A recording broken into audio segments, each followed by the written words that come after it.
ஒரு கிராமத்து வாழ்க்கை பாருங்கள்.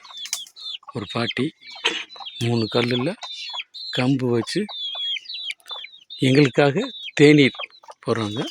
பக்கத்தில் அவங்க வீட்டுக்கார் இருக்கார். அவருக்கும் 90 வயசுக்கு மேலே இருக்கும். இந்த அம்மாவுக்கும் 85 வயசுக்கு மேலே இருக்கும். ஆனால் கடும் உழைப்பாளிகள் பாருங்கள். அவர் கோமணம் மட்டும்தான் கட்டியிருக்காரு. கிராமத்து வாழ்க்கை பாருங்கள். கேஸ் கிடையாது, ஒன்றும் கிடையாது. ஆனால் நிம்மதியான வாழ்க்கை. அவங்க வாழ்கிற குடிசை வீடை பாருங்கள். இதுதான் மலையை ஒட்டி இருக்காங்க. அவங்களுக்கு பாதுகாப்பு நாய் இருக்குது, கோழி வளர்க்குறாங்க, ஆடு வளர்க்குறாங்க.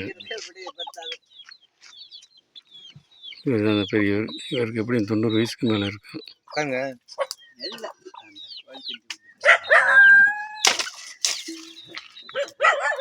ஒரு பாதுகாப்பு அந்த நாய் தான்.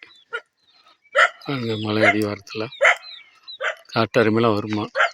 ஆனால் காட்டெருமை வந்து பார்த்துட்டு அது பாட்டுக்கு போயிடுமா. அவங்களை என்ன செய்ய போகுது? அவங்கள எந்த நம்பிக்கையில் உயிர் வாழ்கிறாங்க பார்த்தீங்களா? ஒரு நம்பிக்கை தான். நம்ம டவுனில் குடியிருந்துட்டு வீட்டை நல்லா பிடிக்கிறோம்.